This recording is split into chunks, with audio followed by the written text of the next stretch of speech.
Welcome everyone.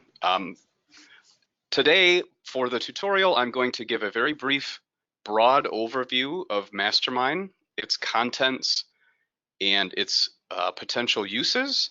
I'm going to walk through some of the components of setting up the Mastermind software for new users. And then I'm going to go through a series of use cases which are intended to highlight some of the features and the technology and the data aspects of the Mastermind database. So to get started, let's talk about what Mastermind is. The goal of Mastermind is to organize genetic and genomic information from the medical literature. To do this, Genomenon and our team seek out from the 30 million titles and abstracts in PubMed and all of the new submissions on a nightly basis, looking for genetic or genomic content by indexing those titles and abstracts and metadata to identify those PubMed IDs or papers that contain genes, diseases, or genetic and genomic keywords. When we've identified that one of these papers contains relevant content for our users, we seek to index the full text and in many cases the supplemental information and insert that new information into the Mastermind database on a weekly basis. To date, we have over 6 million full text articles and more than 50,000 supplemental materials from highly prioritized references. And again, those numbers continue to grow on a weekly basis. And what Mastermind's infrastructure indexes from those papers and files is the mention of any one of thousands of different diseases, building on the medical subject heading or MESH disease ontology, or any one of the tens of thousands of genes in the human genome based on the HGNC conventional symbology for those genes, as well as a great variety of different synonyms or acronyms or deprecated names for any of those genes. And once we've identified a disease or gene in a reference, we seek out to index the full text and or supplemental data. And we look through that material with our technical process for the mention of any one of billions of possible genetic variants, no matter how they may be described by the authors of those works at the cDNA level or the protein level, using HGVS nomenclature or not, or otherwise described using RSIDs. So Mastermind, the interface, which we'll spend the majority of this tutorial walking through, was originally intended for clinical purposes. As Candace alluded to, that is my background. That was the original inspiration for developing the Mastermind search engine, given the needs that I faced as a molecular genetic pathologist to identify this reference material. But increasingly, we've found with our broadening user base, it has wider applications and is generally applicable to anyone looking at next generation sequencing data or otherwise genetic information in general. So the original purpose for Mastermind in clinical circumstances required that Genomenon focus initially on maximizing the sensitivity of our database so that a user going to the interface would be assured of the maximally sensitive search results to ensure that no content was missed in the pursuit of diagnosing and treating their patients. And increasingly, as we've gotten a very high level of sensitivity for our searches, the highest that we've seen compared to any of our commercial competitors, we're able now to hone in more on the specificity of those search results in ways that I'll showcase here in a moment. So that's the overview of Mastermind. What I want to next do is to spend a couple of minutes talking about the setup of Mastermind. I'm landing here on the Genomenon homepage at www.genomenon.com. This is the landing page.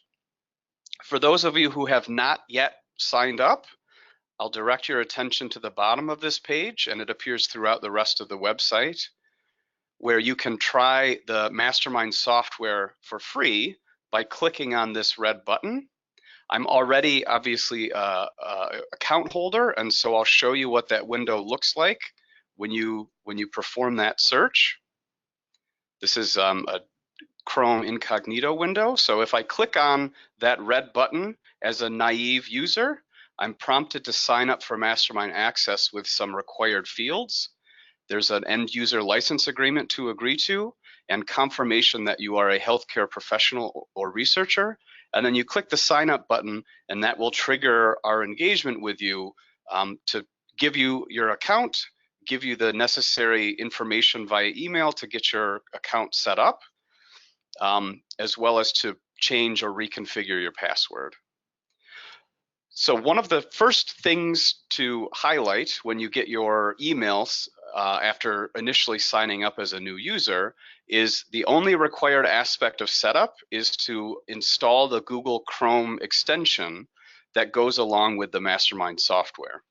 So you can access this extension through the link that's provided in the email that you initially receive after signing up, or otherwise go to the Chrome Web Store or Chrome extension.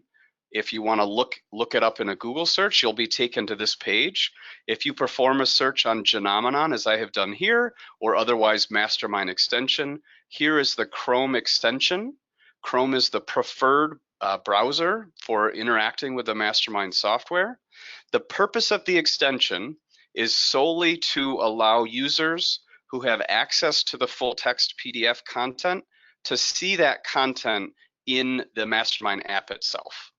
And so it's very lightweight, it's easy to install, it takes about 5 seconds, and then once you've got your login credentials, you're ready to begin using the Mastermind software.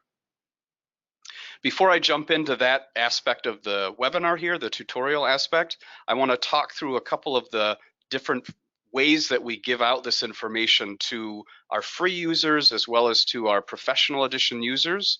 The free edition, which I'm highlighting here under the Mastermind product and services dropdown, is available indefinitely to any users who wish to sign up. Any such users are afforded the ability to access the professional edition, which is available to them for 30 days after their initial sign up. But then after that 30 days, their account will convert to free and they'll be able to use Mastermind for many years hence. The professional edition differs from the free edition in a couple of ways, but not in terms of the data content. So the data content and the frequency of update is the same between the free and professional edition. The major difference is that the free edition has a cap on the number of searches that can be performed per week. And the professional edition is uncapped. And there's a couple of other salient differences between the two that you'll get accustomed to as you go through your free versus professional edition use of Mastermind.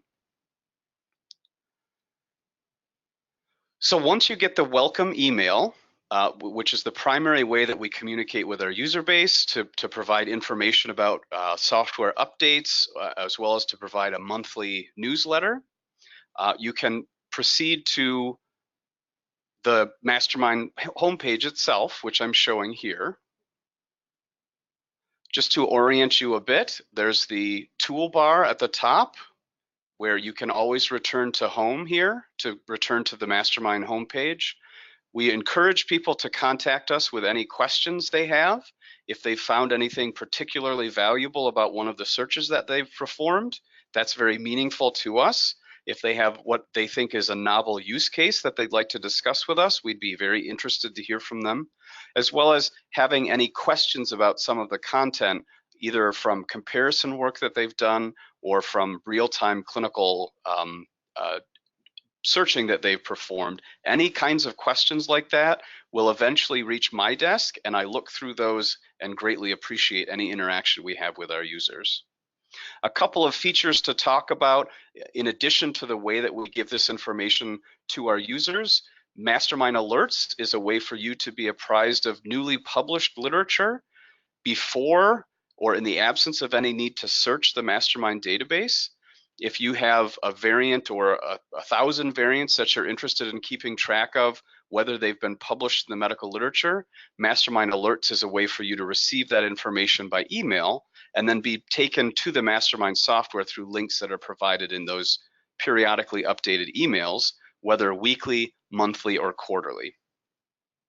I won't spend too much time talking about the batch processing capabilities that Mastermind has, but for those users who have more high throughput needs, we have batch VCF processing capability, as well as various APIs that can provide more of this information that I'll show you in the Mastermind user interface in a much higher throughput for labs with their own bioinformatic team or individuals who are interested in seeing more of the data in bulk.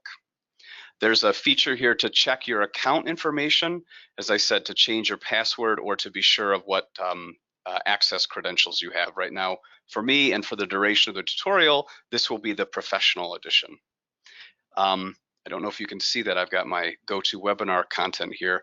There's a notification window, which is another way that we communicate with our user base. Right now it's showing that I have a notification. If I click on that bell, I can see the latest notification there.